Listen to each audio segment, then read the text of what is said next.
Hey guys, I'm Trui and this channel is all about helping you become a better streamer. Stream smarter, not harder. And today I'm gonna explain you what a niche actually is and how you can get into one.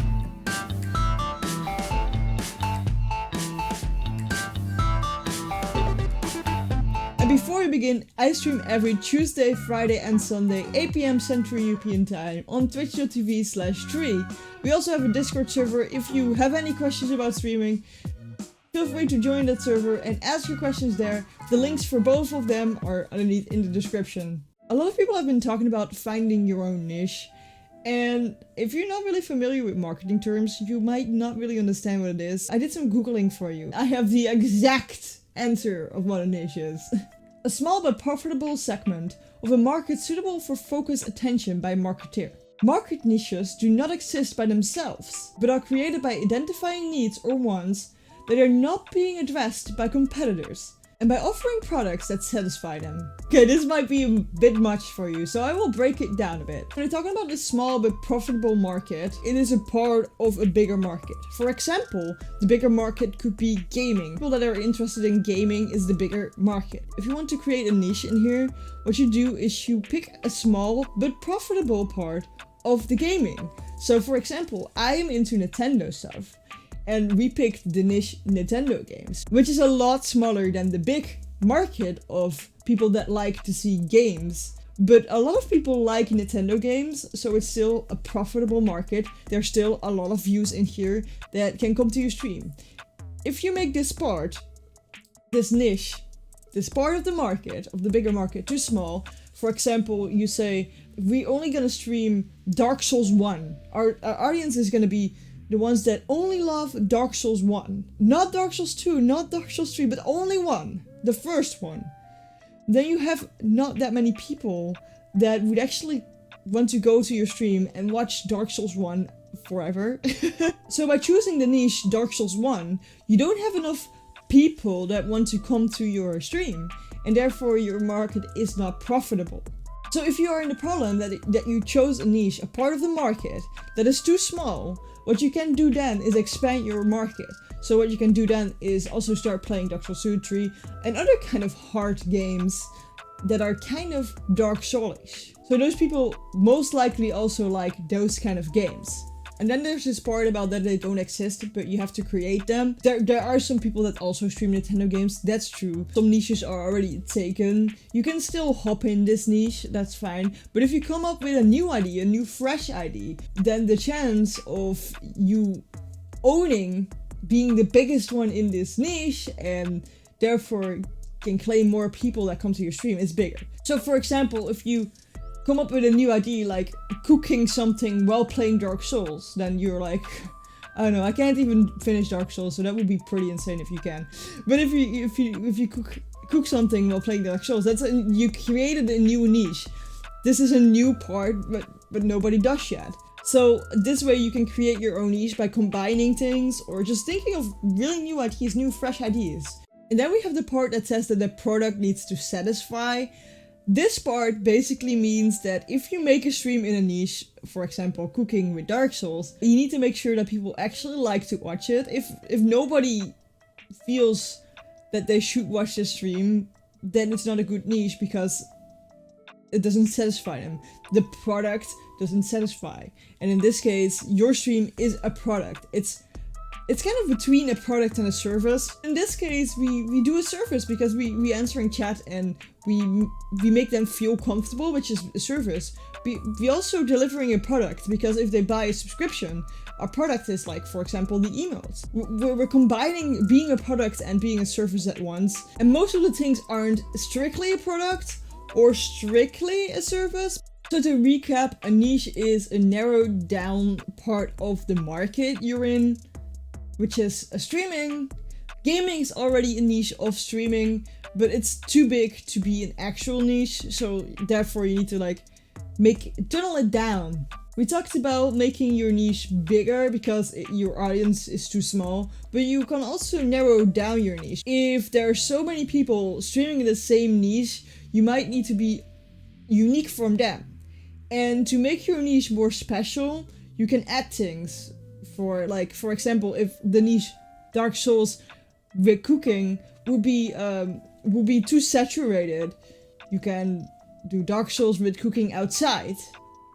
Then you would have more narrowed down niche. So adding factors, I guess, to your niche will narrow your niche down. And when choosing a niche, you need to be aware of who your audience is going to be, who is going to watch you.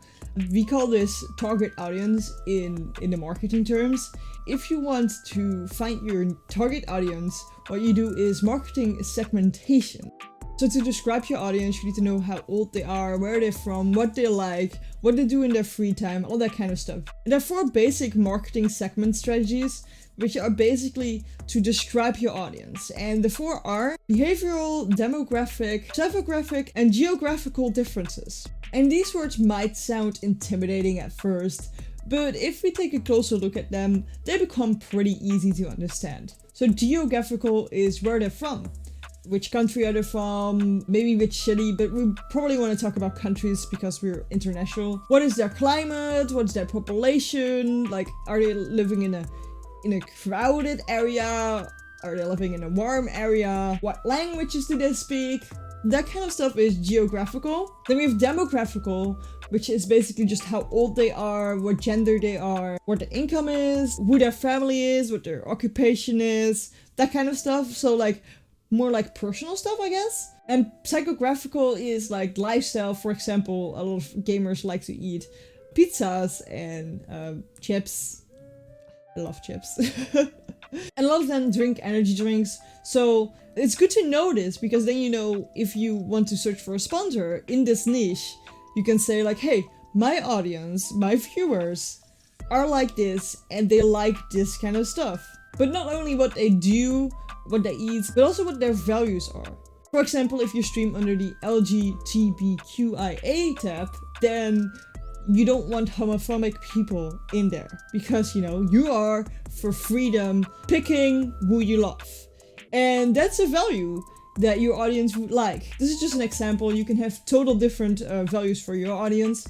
And then we have behavioral, and this one's pretty hard actually, but do they interact with your chat a lot, or are they more like lurkers? How do they react on you promoting stuff? So if you say like, hey, I have merchandise, are they actually gonna buy it, or are they just like, I don't feel like buying it? How much do they actually purchase? Do they sit at home and only purchase the things that they really need? Or are they going out every week and buying every clothes they can, or going maybe on the internet and buy everything there? But if you know this kind of stuff about your audience and your niche, then it's easier to find sponsors in your niche as well. You don't need to know everything of this, of course. You cannot know everything, but the more you know about the people that watch you, the people that are in your niche that like you, the better it is to find sponsors, and the better you can improve your stream to be a better suitable niche for your audience. And coming back to that cooking while playing Dark Souls kind of example, if you have just a lot of gamers, cooking something like a pizza would be probably a better idea than cooking a salad, because people would be more interested in the pizza because that's what they like to eat. The more people who really like it, the better. If you target your stream better on a small audience, you get a group of really engaged people. And to be honest, don't we rather see 100 people that are constantly in our chat, always, so you have 100 average, that buy everything you do because they love what you make and they want to buy your merchandise, and they are active in your Discord, they tweet you and retweet you, look at your YouTube and all that kind of stuff, then million of people that never show up. Right? We do. So if you make the stream so that the 100 people would love your stream, it's always better than making one that a lot of people find mediocre. You always need to make something that you love yourself as well, because otherwise you're gonna be a stranger with your content and you don't really want to be that.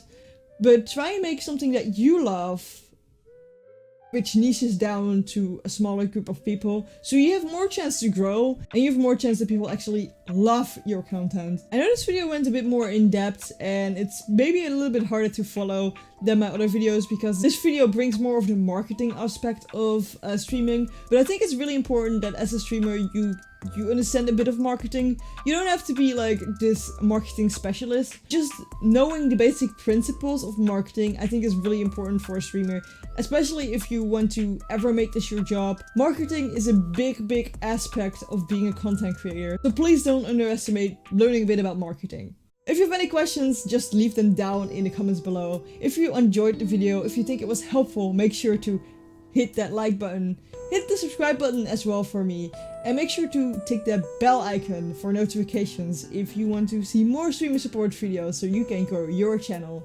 I will see you in the next video.